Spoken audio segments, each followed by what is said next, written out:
I was going to do a video detailing Bethesda's latest addition to their endless burning coal mine of a game, Fallout 76, but this topic seems more important, and frankly, it's none other, hey everyone, Fallout 76 screws up again vid.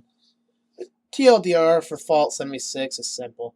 They're going to add loot boxes in a way that Activision Electronic Arts will be taking notes while they stare on in awe at the pure level of audacity, waiting to see if Bethesda will be able to get away with it, so they can at a later date get away with the same. I'll leave the links in the description below for the show notes I had for that. Blizzard recently announced that they're bringing supportive Heroes of the Storm to an end, but in addition, they're also canceling all the tournaments that were to be held in 2019.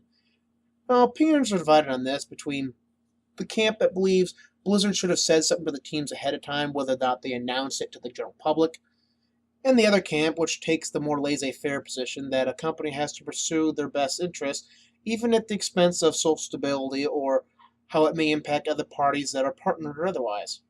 Now, to clarify, I'm not for communism or against capitalism, nor do I have this hatred of business, but any observation of history will amply demonstrate the ideal and political notion of business for the sake of business without any social responsibility that, keep in mind, the average citizen is forced to observe as part of the social contract, has routinely been as devastating for a populace as communism has.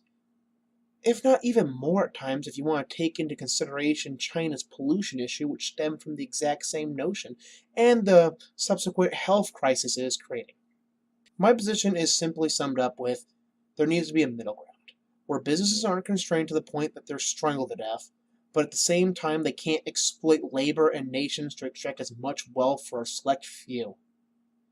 And anyway, in this case, I believe that this is a bad move by Blizzard for multiple reasons.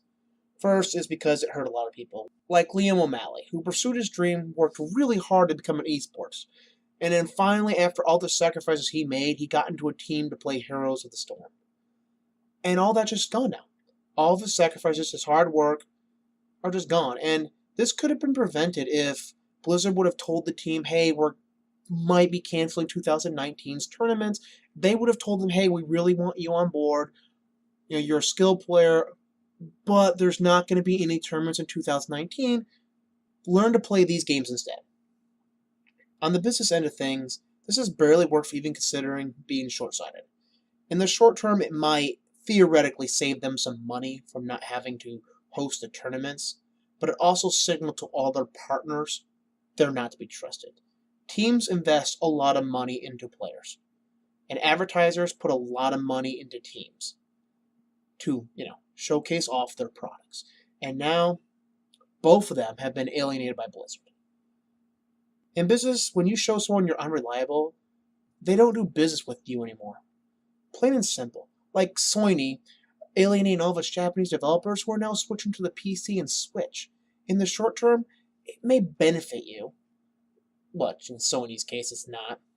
But in the long term, you've alienated customers and partners. Customers, like Raging Golden Eagle has put it, will come back if you offer them what they want. I personally hate this, but it's a fact of reality. Business, on the other hand, they do not. They hold a grudge for a very long time because you cost them money. And not only did you cost them money, but those that made the decision to work with you look bad to their bosses, or if they're at the top, to the investors. And that hurts their job prospects. All around, this was just a bad move by Blizzard. They should have just ate the cost of the tournaments or quietly told their partners and esports teams that they're considering axing support in 2019 because it's just not making enough money. Now keep in mind, Blizzard's not saying this game ain't making money. They're saying it's not making enough money. Because apparently, even when underpaying your employees, which Blizzard does, these multi-million-dollar bonuses that are afforded to the CEOs aren't going to pay themselves. And the dividends the investors expect, well, they don't magically materialize out of nowhere. Anyway, like Forrest Gump, that's all I've got to say on that. Leave your thoughts and comments below. Peace out, everybody.